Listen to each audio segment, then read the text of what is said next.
नमस्कार, आदाब, सत श्री अकाल, जय भीम, जोहार। मेरा नाम है नवीन कुमार। बाबा साहब अंबेडकर ने तो हमें एक शानदार संविधान बनाकर दे दिया था कि पूरा देश इस पर चलेगा। हम चले भी और उसी पर चलकर एक लोकतंत्र के तौर पर दुनिया में साख बनाई। लेकिन अब वही साख सियासत की कुछ धाराओं को कांटे की तरह चुभ रही है, इसलिए आए दिन उसे कुचलने की कोशिशें होती रहती हैं। हमने देखा दिल्ली में, जहां सुप्रीम कोर्ट के आदेश की 2 घंटे तक धज्जी उड़ाई गई। इसमें चुने हुए नुमाइंदे भी थे और तमाम अफसर भी। सुप्रीम कोर्ट ने साफ कहा कि यह मंजूर नहीं है। इस पर सुनवाई होने वाली है कुछ दिनों में। दरअसल देश में संविधान की जड़ें इतनी गहरी हैं कि वो मिटाए नहीं मिट रहा। इसमें नेता हैं, वकील हैं, पत्रकार हैं, मानवाधिकार कार्यकर्ता हैं, जागरूक नागरिक हैं, नौजवान और किसान हैं। हमारी आपकी तरह के लोग भी हैं। हम सब जानते हैं कि कैसे संविधान को कुचलने में सरकारी मशीनरी का इस्तेमाल होता है।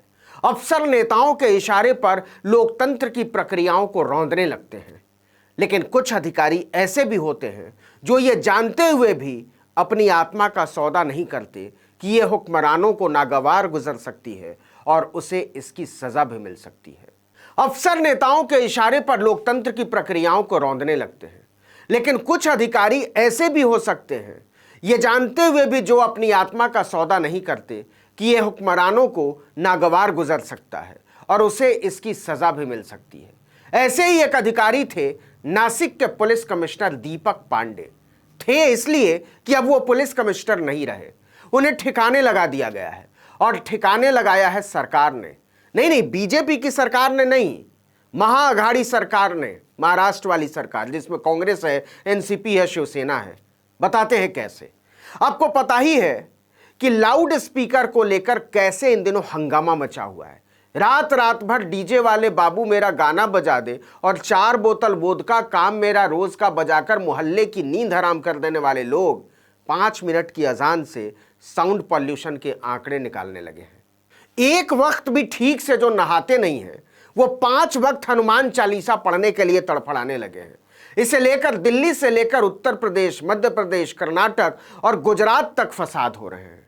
आपको याद होगा, इस विवाद के बीच 2 अप्रैल को महाराष्ट्र नवनिर्माण सेना के प्रमुख राज ठाकरे ने शिवाजी पार्क में एक जनसभा में धमकी दी थी कि क्यों मस्जिदों के बाहर तेज आवाज में लाउड स्पीकर बजाया जाता है। यदि यह तुरंत नहीं रोका जाता है तो हम मस्जिदों के बाहर तेज आवाज में हनुमान चालीसा बजाएंगे।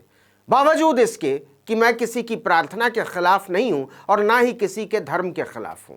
इसको लेकर महाराष्ट्र में खलबली मच गई थी।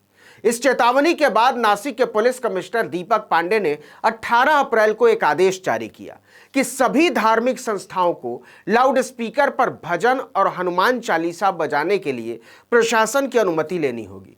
उन्होंने ये भी कहा था कि मस्जिद के 100 मीटर के दायरे में अजान से 15 मिनट पहले और 15 मिनट बाद तक भजन बजाने की अनुमति नहीं मिलेगी। दीपक पांडे ने यह भी कहा था कि जो भी इस आदेश का पालन नहीं करेगा उस पर कार्रवाई होगी। राज ठाकरे ने इसे अपनी तौहीन की तरह लिया।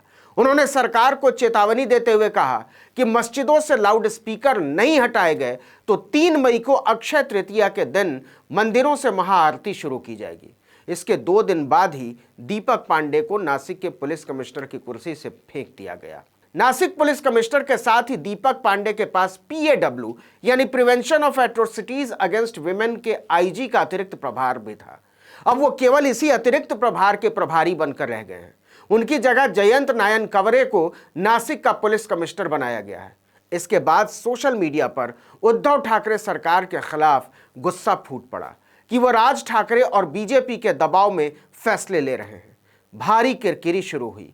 अब सरकार दलील दे रही है कि यह तबादले और प्रमोशन की साधारण प्रक्रिया का हिस्सा है, रूटीन काम है। पांडे के साथ ही 40 अफसरों को इधर उधर किया गया है। लेकिन लोगों को लग रहा है, महसूस हो रहा है, पांडे को लाउड स्पीकर विवाद में कानून व्यवस्था बहाल रखने के लिए उठाए गए कदम की सजा दी गई है और यह नहीं होना चाहिए था। दीपक पांडे एक सख्त अधिकारी माने जाते हैं। कुछ समय पहले नासिक में उन्होंने DGP को एक चिट्ठी लिख दी थी। उस पर हंगामा मच गया था। इस चिट्ठी में उन्होंने राजस्व अधिकारियों पर भू माफियाओं से मिली भगत का आरोप लगाया था। नासिक रेवेन्यू विभाग में उनके पत्र की भाषा को लेकर घमासान मच गया था। दीपक पांडे ने इस चिट्ठी में लिखा था कि राजस्व विभाग के कुछ अधिकारी जमीन माफियाओं से मिले हुए हैं और आम लोगों को प्रताड़ित कर रहे हैं। आरोपों के मुताबिक इस पत्र में दीपक पांडे ने रेवेन्यू अधिकारियों को आरडीएक्स और एग्जीक्यूटिव मजिस्ट्रेट को डेटोनेटर कहा था। इसके बाद इस पत्र की भाषा पर भारी विवाद खड़ा हो गया था। इसे लेकर दीपक पांडे को सरकार ने कड़ी फटकार भी लगाई थी। लेकिन मुद्दा है साहब लाउड स्पीकर। देखिए कि इसे लेकर योगी आदित्यनाथ की सरकार ने भी बाकायदा एक गाइडलाइन जारी कर दी है। इस गाइडलाइन के मुताबिक धार्मिक स्थलों पर लाउड स्पीकर का इस्तेमाल तो हो सकता है, लेकिन उन्हें यह सुनिश्चित करना होगा कि इसकी आवाज धार्मिक परिसर से बाहर न जाए। दूसरे लोगों को इससे कोई असुविधा नहीं होनी चाहिए।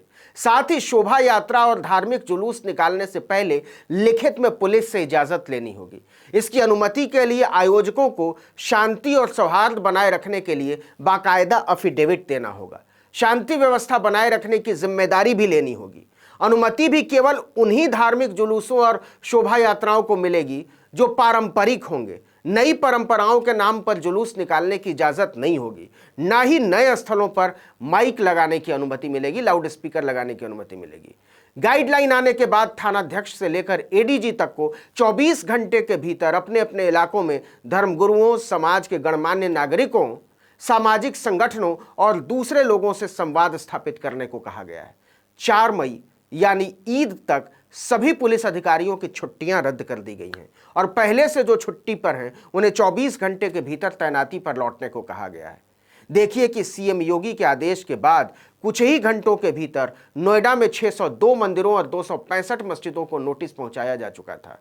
हर जिले में पुलिस वाले मंदिरों, मस्जिदों, गुरुद्वारों का दौरा कर रहे हैं और बता रहे हैं कि लाउड स्पीकर के प्रयोग को लेकर जारी निर्देशों का हर हाल में पालन किया जाना चाहिए। इसके साथ ही सीएम योगी ने कहा है कि तहसीलदार हो, एसडीएम हो, थानाध्यक्ष हो, सीओ हो, सब अपनी तैनाती के क्षेत्र में ही रात्रि विश्राम करें।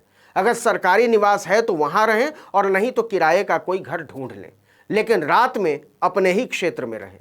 इस व्यवस्था का कड़ाई से अनुपालन सुनिश्चित कराया जाए। संवेदनशील क्षेत्रों में अतिरिक्त पुलिस बल की तैनाती की जाए। इसके साथ ही ड्रोन का उपयोग करके स्थिति पर नजर रखी जाए। हर दिन शाम को पुलिस पैदल पेट्रोलिंग जरूर करे और 112 नंबर 24 घंटे एक्टिव रहे। सवाल है कि यही तो दीपक पांडे ने नासिक में किया था, फिर उन्हें क्यों हटा दिया गया? अगर यह दबाव नहीं है तो और क्या है? इस वीडियो में इतना ही, लेकिन अगर आपने आर्टिकल 19 इंडिया को अब तक सब्सक्राइब नहीं किया तो फौरन कर दीजिए।